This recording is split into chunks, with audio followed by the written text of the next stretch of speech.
अस्सलाम वालेकुम, मेरा नाम है रमशा इकबाल और आज हम लोग चैप्टर नंबर 15 इनहेरिटेंस का लेक्चर नंबर 7 स्टार्ट करने वाले हैं।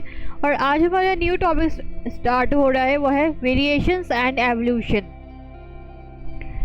वेरिएशंस और एवोल्यूशन किस तरह से हुई ऑर्गेनिजम्स की, ये हम लोग देख लेते हैं। सबसे पहले वेरिएशंस के बारे में डिस्कस कर लेते हैं। तो जो हमारी रिप्रोडक्शन जिस तरह से होती है उसमें हमारे पास कौन से सोर्सेज हैं जिसमें आगे वेरिएशंस आ सकती हैं, आगे के ऑफस्प्रिंग्स में किस तरह वेरिएशंस आ सकती हैं, उसमें कौन कौन से सोर्सेज हैं, तो ये हम लोग सबसे पहले डिस्कस कर लेते हैं। ठीक है, तो सबसे पहले इसमें आता है जेनेटिक रिकॉम्बिनेशन। जेनेटिक रिकॉम्बिनेशन में वेरिएशन अकर हो सकती है। किस तरह? जेनेटिक रिकॉम्बिनेशन में जब हम लोगों ने देखा था कि गैमीट्स की फॉर्मेशन होती है मियोसिस के अंदर, हमने उसमें देखा था कि क्रोमोसोम्स की क्रॉसिंग ओवर होती है प्रोफेज 1 के अंदर। उसमें जब क्रोमोसोम्स की क्रॉसिंग ओवर होती है तो उसमें हमारे पास क्या होता है कि वेरिएशंस आ जाती हैं जैसे ही आगे गैमीट्स की फॉर्मेशन होगी। ठीक है, दूसरा इसमें सोर्स है जो कि वेरिएशंस कॉज कर सकते हैं, इसमें म्यूटेशंस। म्यूटेशंस क्या होता है? ये होती हैं चेंजेस होती हैं डीएनए के अंदर, कुछ चेंजेस अकर हो जाती हैं डीएनए के अंदर, यानी कि म्यूटेशंस अकर हो जाती हैं। तो इस केस में भी आगे के ऑफस्प्रिंग्स में वेरिएशन आ सकती है।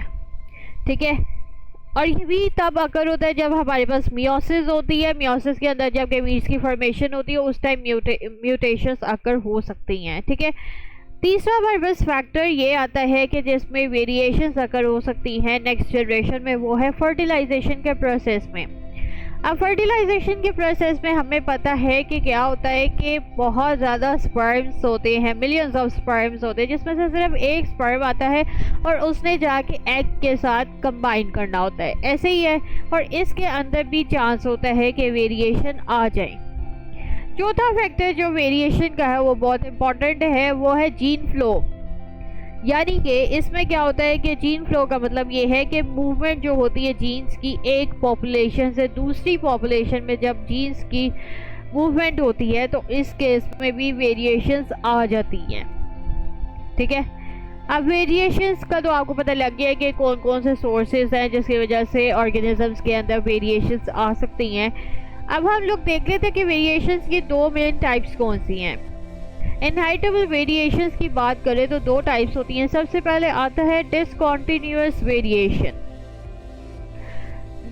एक होती है कॉन्टिन्यूअस वेरिएशन, एक होती है डिसकंटिन्यूअस वेरिएशन। डिसकंटिन्यूअस वेरिएशन का मतलब ये है कि इसके अंदर क्या होता है कि ऑर्गेनिज्म ने जो शो करना होता है वो डिस्टिंक्ट फिनोटाइप्स होती है, यानी कि ऑर्गेनिज्म ने अलग अलग किस्म की जो है वो फिनोटाइप्स शो करनी होती है। ठीक है, और इन फिनोटाइप्स को हम लोग मेजर नहीं कर सकते। ये वाली जो वेरिएशंस होती हैं, डिसकंटिन्यूअस वेरिएशंस जो होती हैं, ये मेजरेबल नहीं होती। इसमें जो बेस्ट एग्जांपल आती है वो है ब्लड ग्रुप की। अब हमें पता है कि 4 तरह के ब्लड ग्रुप होते हैं, 4 तरह की हमारे पास यहाँ पे आती है डिस्टिंक्ट फिनोटाइप्स जो कोई किसी भी ऑर्गेनिज्म के अंदर हो सकते हैं। अब ऐसा नहीं हो सकता कि किसी ऑर्गेनिज्म के अंदर किसी जैसे ए ब्लड ग्रुप है या बी ब्लड ग्रुप है या ए बी ब्लड ग्रुप है, तो ए बी और ए के दरमियान वाली कोई डिफरेंट फिनोटाइप उसके अंदर हो, ऐसा नहीं हो सकता। इसलिए ये मेजरेबल नहीं है। अब हर ऑर्गेनिज्म के अंदर इन 4 में से ही कोई एक ब्लड ग्रुप होगा। ठीक है, और दूसरी बात इसमें ये आती है कि डिसकंटिन्यूअस वेरिएशन जो होती है ये कंट्रोल होती है सिर्फ एक ही जीन पेयर से, ये कंट्रोल हो जाती है। यानी कि उसके अंदर जो एलील्स होते हैं सिर्फ वही कंट्रोल कर सकते हैं डिसकंटिन्यूअस वेरिएशन को। और इसमें एनवायरनमेंट का भी कोई इतना अफेक्शन नहीं आती ऑर्गेनिजम्स के अंदर, क्योंकि देखें ना, ब्लड ग्रुप है, उसका एनवायरनमेंट के साथ बहुत कम ही कनेक्शन है, तो वो इसलिए इसमें इतने कोई फैक्टर्स नहीं आते इन्वायरमेंट के कि वो अफेक्ट करे इन वेरिएशंस को। अच्छा, अब आगे जो हमारे पास सेकंड टाइप आती है वो है continuous variation. Continuous variation discontinuous variation के बिल्कुल ऑपोजिट है। इसके अंदर क्या होता है कि फिनोटाइप्स जो शो होती हैं उसमें एक रेंज होती है जो कि हम लोग मेजर भी कर सकते हैं। यानी कि एक एक्सट्रीम लेवल से दूसरे एक्सट्रीम लेवल तक ये पूरी जो एक रेंज होती है फिनोटाइप्स की, वो होती है हमारे पास कॉन्टिन्यूस वेरिएशन, और ये मेजरेबल होती है। यानी कि इसमें एग्जांपल आती है हाइट है, वेट है, फीट साइज है, इंटेलिजेंस है, कुछ भी आ जाता है। ठीक है, ये सारे जो इसमें फिनोटाइप्स आती हैं ये कॉन्टिन्यूस वेरिएशन है। ये किस तरह कॉन्टिन्यूस वेरिएशन है, अब यहाँ पे आगे बताया हुआ है कि अगर जैसे कोई एक ह्यूमन पॉपुलेशन है, ठीक है, अब ह्यूमन पॉपुलेशन जितनी भी है, अब इसमें देखें कि हाइट है जैसे, तो वो उसका एक्सट्रीम लेवल एक तो सबसे स्मॉल होगा और दूसरा एक्सट्रीम लेवल उसका बहुत सबसे लार्ज होगा। अब जितने भी ऑर्गेनिजम्स आएंगे वो इसी रेंज के अंदर ही सारे ऑर्गेनिजम्स की हाइट्स होंगी। ठीक है, ऐसे ही है ना। तो ये जो पूरी एक रेंज होती है, इस तरह की वेरिएशंस को हम कहते हैं कॉन्टिन्यूस वेरिएशन। ऐसा नहीं होता कि एक पॉपुलेशन है और उसके अंदर सिर्फ 2 या 3 ही हाइट्स, डिस्टिंक्ट हाइट्स हो, ऐसा नहीं होता। ठीक है, पूरी एक रेंज है और उसमें डिफरेंट ऑर्गेनिजम्स होते हैं और उनकी डिफरेंट हाइट्स होती हैं। तो कॉन्टिन्यूस वेरिएशन जो होती हैं ये कंट्रोल होती है बाय मैनी जीन्स। ठीक है, तो कोई एक सिंगल जीन पेयर कंट्रोल नहीं करता कॉन्टिन्यूस वेरिएशन को, इसमें डिफरेंट जीन्स आते हैं और इसमें एनवायरमेंटल फैक्टर्स भी अफेक्ट करते हैं। हमारी हाइट है, वेट है, जो भी है, ये सारी चीज़ों में एनवायरमेंटल फैक्टर्स भी अफेक्शन करते हैं।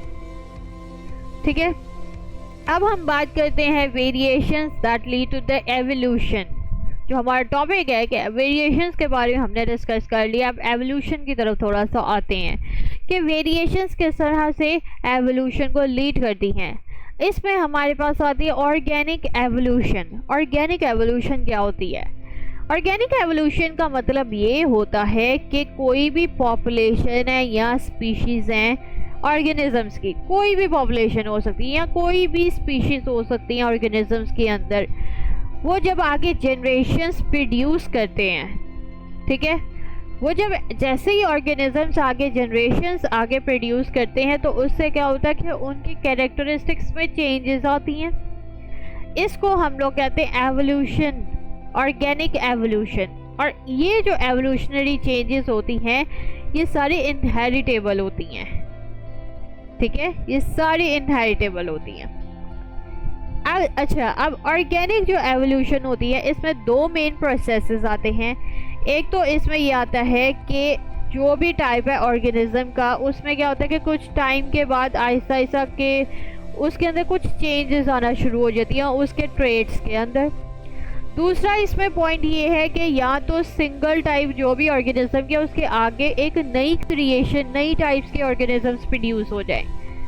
ठीक है, तो इसमें इस ऑर्गेनिक एवोल्यूशन में ये है कि 2 मेन प्रोसेसेस है कि या तो चेंजेस आ सकती हैं ट्रेड्स की over the time different generations में, या फिर हमारे पास क्या है कि सिंगल टाइप ऑफ ऑर्गेनिज्म से आगे डिफरेंट ऑर्गेनिजम्स प्रोड्यूस हो रहे हैं। ठीक है, इसके अलावा कुछ एंटी एवोल्यूशन आइडियाज़ भी उन्होंने सपोर्ट किए थे कि अभी जो करंट फॉर्म है ना लिविंग ऑर्गेनिजम्स की, उन्होंने ये बताया था कि जो करंट फॉर्म है लिविंग ऑर्गेनिजम्स का, ये जो है वो कुछ क्रिएट हुआ है, कुछ ही थाउजेंड्स ईयर्स पहले ही क्रिएट हुआ है। ठीक है, तो ये जो एंटी एवोल्यूशन आइडियाज़, हर एक ने कोई ना कोई डिफरेंट आइडियाज़ दिए थे। तो उन्होंने जो थ्योरी प्रपोज की थी वो थी थ्योरी ऑफ स्पेशल क्रिएशन, उसके अकॉर्डिंग ये था। ठीक है, अच्छा, अब हमारे पास आता है साइंटिस्ट आता है जो कि है चार्ल्स डार्विन, जिसने ऑर्गेनिक एवोल्यूशन को प्रपोज किया था 1938 में, और इसको नाम उसने दिया था the theory of natural selection. इसके अलावा उसने एक बुक भी पब्लिश की थी on the origin of the species by means of the natural selection in, उसने कब की थी 1859 में। यानी कि उसने मतलब चार्ल्स डार्विन ने क्या किया था कि डिफरेंट थ्योरीज प्रपोज की थी कि किस तरह से ऑर्गेनिजम्स की एवोल्यूशन हुई है, किस तरह से उनकी जनरेशंस के आगे जो है वो डिफरेंट उन्होंने ट्रेड्स लेना शुरू कर दिया और different kinds of organisms produce होना शुरू हो गए। ठीक है, लेकिन उसकी जो थ्योरी थी वो इतनी वाइडली एक्सेप्टेबल नहीं हुई थी क्योंकि उसके पास इतना एविडेंस नहीं था जो भी वो प्रपोज कर रहा था। ठीक है, उसके बाद मॉडर्न रिसर्चेस भी हुई, उन्होंने डिफरेंट और भी एविडेंसेस दिए थे और डिफरेंट एवोल्यूशनरी आइडियाज़ दिए थे, लेकिन ये सिर्फ साइंटिस्ट की ही आइडियाज़ हैं। हालांकि ऐसा कुछ नहीं है, हमें पता है कि हम शुरू से ही इंसान थे और अभी तक इंसान ही है, ठीक है। तो लेकिन ये सिर्फ साइंटिस्ट की अपनी प्रपोजिशंस हैं। अब मैं आपको बुक से पढ़ा देती हूँ। यहाँ से आज हम लोगों ने स्टार्ट किया वेरिएशंस एंड एवोल्यूशन। इसमें ये 4 मेन पॉइंट्स जो है ये शॉर्ट क्वेश्चन में आ सकते हैं कि वेरिएशंस किस तरह अकर हो सकती हैं, कौन कौन से उसमें सोर्सेज हैं। डिसकंटिन्यूअस और कॉन्टिन्यूअस वेरिएशन की आपने इसमें इनका डिफरेंस याद करना है, बहुत इंपॉर्टेंट शॉर्ट क्वेश्चन है, ठीक है। इसके बाद ये जो variations lead to the evolution, ये इतना इम्पॉर्टेंट नहीं है, बस आप इसमें थ्योरी ऑफ स्पेशल क्रिएशन की डेफिनेशन बस याद कर लीजिएगा कि इसके अकॉर्डिंग क्या था, इस थ्योरी के अकॉर्डिंग ये क्या था। इसके अलावा variations are also caused by different combinations of chromosomes in gametes and then in zygote. Variations उन्होंने बताया हुआ है कि जब क्रोमोसोम्स की डिफरेंट कॉम्बिनेशंस होती हैं उसमें भी वेरिएशंस अकर हो सकती हैं। इसके अलावा जाइगोट के अंदर भी वेरिएशंस अकर हो सकती हैं। In the case of humans, the possible number of the chromosomal combination at the fertilization is ये इतना ज़्यादा नंबर है कि जब फर्टिलाइजेशन होती है तो इसमें इतनी ज़्यादा कॉम्बिनेशंस अकर हो सकती हैं। In other words, a couple can produce more than 70 trillion genetically different children। यानी कि एक कपल है और वो कितने जेनेटिकली डिफरेंट चिल्ड्रन जो प्रोड्यूस कर सकते हैं, वो है 70 ट्रिलियन। मतलब कि इतनी वास्ट हमारे पास जेनेटिक रिकॉम्बिनेशंस आकर होती हैं, ठीक है, इतनी वेरिएशंस आ जाती हैं। फ्रेंच बायोलॉजिस्ट है C.D. Buffon was first to hint at evolution. इसने सबसे पहले ही हिंट दी थी एवोल्यूशन की, ठीक है। इस his countryman J.D. Lamarck was the first to propose a mechanism of evolution. Lamarck's ideas were soon rejected due to the vagueness of the mechanisms he proposed. इसने सबसे पहले हिंट दिया था, फ्रेंच जो बायोलॉजिस्ट C.D. Buffon ने, इसने पहले hint दी थी एवोल्यूशन की। और उसके बाद लमार्क जो था, इसने क्या किया था, प्रोपोजिशन की थी, मैकेनिज्म बताया था एवोल्यूशन का, लेकिन बाद में उसकी भी जो रिसर्चेस थी रिजेक्ट हो गई थी। फिर उसके बाद चार्ल्स डार्विन आया, चार्ल्स डार्विन की भी आके फिर रिजेक्ट हो गई थी क्योंकि उसके पास में इतना सफिशिएंट एविडेंस नहीं था, ठीक है। ये जो साइंटिस्ट है सिर्फ आपने ये MCQs के लिए प्रिपेयर करना, शॉर्ट में भी नहीं आएंगे। उसके बाद अब ये mechanism of evolution, natural selection या आर्टिफिशियल सिलेक्शन क्या है, ये हम लोग नेक्स्ट लेक्चर में हम लोग स्टडी करेंगे। और अगर आपको वीडियो पसंद आई है तो लाइक करें, शेयर करें, सब्सक्राइब करें। लिंक आपको नोट्स का डिस्क्रिप्शन में मिल जाएगा, साथ में एक और लिंक दिया हुआ है जो कि फुल बुक है। अगर आपने वहाँ से स्टडी करना है तो आप वहाँ से भी कर सकते हैं। जो आज टॉपिक पढ़ा है इसमें से सिर्फ आपने जो मेन मैंने आपको शॉर्ट बताए हैं, सिर्फ आपने वो याद करने हैं और बाकी MCQs के लिए करने हैं। तो अगर किसी चीज़ की समझ नहीं आई तो नीचे आप कमेंट्स में पूछें। तो आज के लिए इतना ही, अल्लाह हाफिज़।